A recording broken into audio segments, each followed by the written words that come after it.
আমার বর খাবে। এবার কিছু বলবো না। তা তুমি গিয়ে প্রসাদ দেবে না?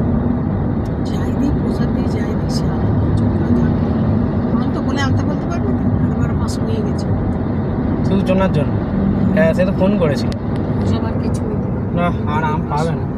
হ্যাঁ পাবো পাবো বুঝলি আস্তে আস্তে তার পাবো আর 2 কিলোমিটার বাকি ঢুকে যাবো, তো এই এই রাস্তা রাস্তা ছেড়ে দেবো। দেখ আর এক জায়গায় যদি হয় ধারে দাঁড়িয়ে যাবে তাহলে ওই মালদার আম খাবো না আমি শালা বড় বড় কত আম 2.5 কেজি 70 টাকা ওরা সব কী করে জানিস ওই সব আমে আম সত্য চিনি দিয়ে আর আম সত্য করছে যত লোক যায় ঠকায় মালদার আম নাম করা ঘাস আর থেকে দেখতে পেতে